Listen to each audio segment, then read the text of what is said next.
Hi,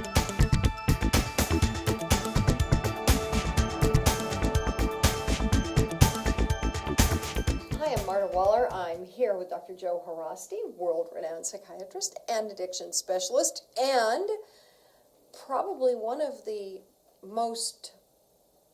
best authorities on Lindsay Lohan.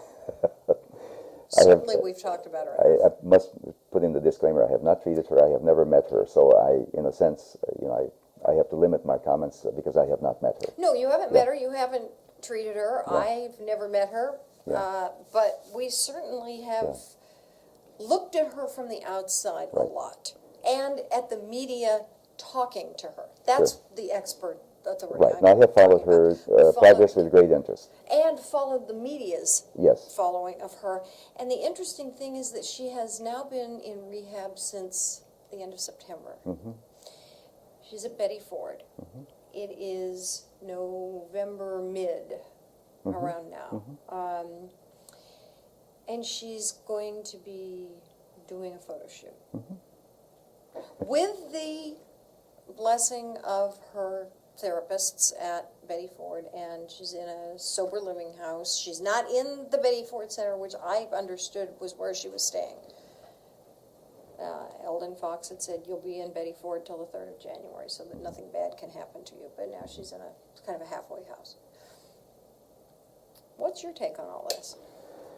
Well, first of all, let me just say that I think I'm happy in a sense that we have Lindsay Lohan to talk about, because she lends a face to a huge public health problem, a huge national and international public health problem. Right. And that is the problem of drug addiction, chemical dependency among our youth. And she really is sort of the poster child of that. And in a sense, I think she is helping a lot of people because they can identify with her, they can identify with her troubles, her problems, and they are all, I think in a sense, rooting for her that hopefully she will turn her life around. And that's certainly my take on it. I want her to turn her life around.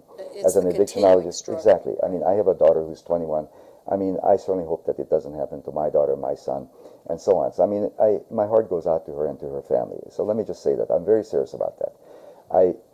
But I'm glad that she does provide a face and a name recognition, and so that everyone can see how incredibly difficult it is to treat someone with an addiction. Well, and particularly someone with an addiction who is, and not meant in an insulting way, but hugely manipulative, a very good actress, with an attorney who is not helping her, parents who have their own ego problems and their own narcissism, you know, they have their own issues, and she's managed to work the system incredibly well or incredibly poorly, but, you know, Marta, over 20 years that I've been in addiction medicine, I cannot tell you how many Lindsay Lohans I have seen with almost essentially the same set of problems. The parents may not be as famous, they may not be as famous as she is, but they have all the psychological issues, all the emotional issues, all the narcissistic issues that Lindsay has. So in a sense, she really does present a prototype of a young person who becomes addicted to drugs for a lot of different reasons. And because we know so much about her background, we can even see some of the dynamics as to why she became caught up with drugs and why she is playing out this tape.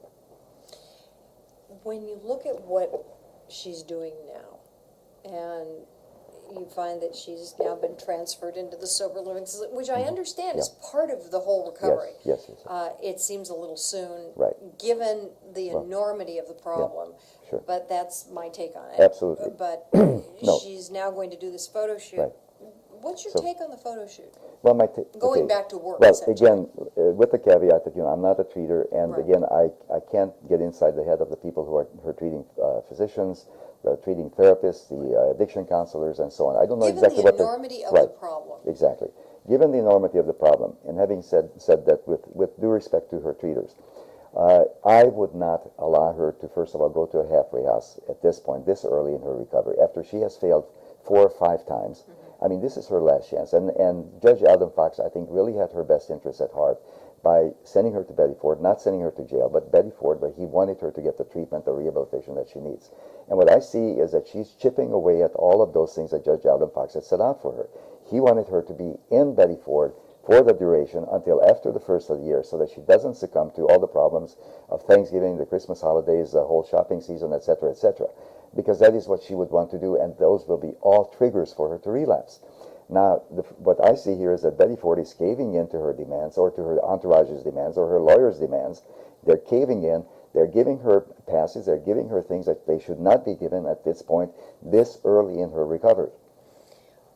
What, when you talk about this early in her recovery and going to work, let's say she does a photo shoot, which is considered work, what kind of message does that send to her as a recovering addict in the midst of recovery, where she was ostensibly going to be in Betty Ford for, say, 90 days of just intensive nothing?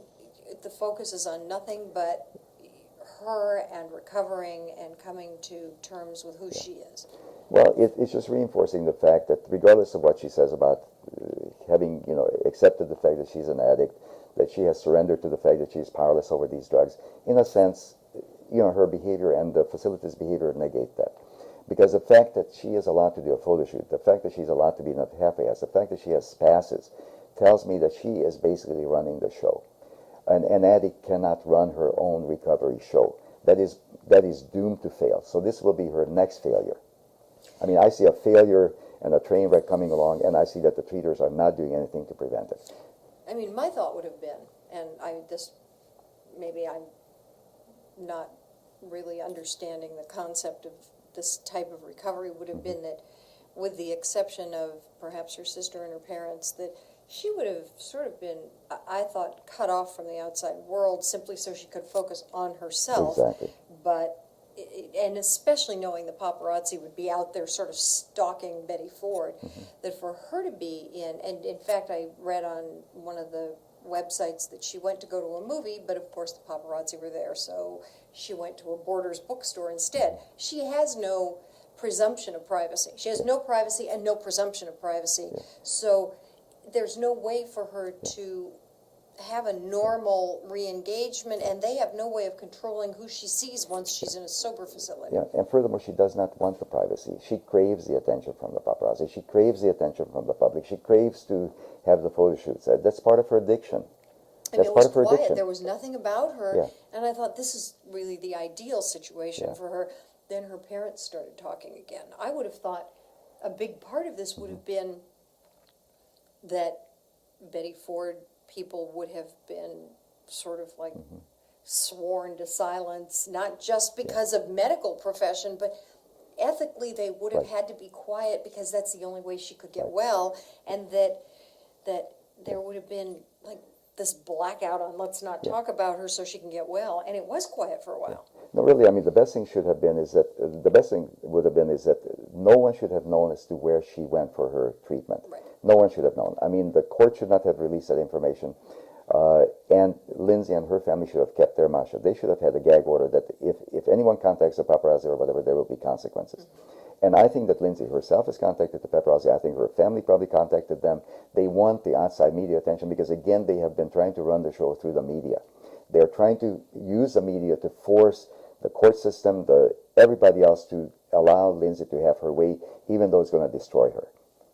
Would it be safe to say that until the day comes that she's in a recovery program somewhere that none of us knows about, and she disappears for 6 months, and no one hears about it, and no one hears from her parents or her girlfriend or boyfriend of them or anyone, and she just plain disappears, and there's not a word, that's when we'll know she's recovered? Exactly. Again, I mean, having treated a lot of celebrities, the best outcomes I have had was when there was total media blackout about where they were, where they understood that they're not to contact anyone, and where they had to go through the program step by step and no outside interference from anybody. And that's when they really are committed to it. Exactly. Well, again, we wish her the very best, and tough time. But it does point up the problem and the difficulty for the people who are battling this. Yeah. And I mean, I wish her well, but I just see another train wreck coming. That's unfortunate because it kind of looked like this was going to work, and then now there's been sort of a little mini explosion of stories about her where there had been nothing. Right. Well, we'll see what happens. It's a photo shoot coming up, which means other things will happen, and the first of the year is coming sooner rather than later. Right. Well, I mean, what I predict is that she's going to relapse while she's at Betty Ford, and it's not going to look good when she goes before Judge Alden Fox. well, So, I mean, she it's relapses. He said that she goes to jail for 180 days, and that can't be good. that can't be good. On that really unpleasant note, we've run out of time. Till next time, I'm Marta Waller. And I'm Dr. Joe Haraszti. Thanks for joining us.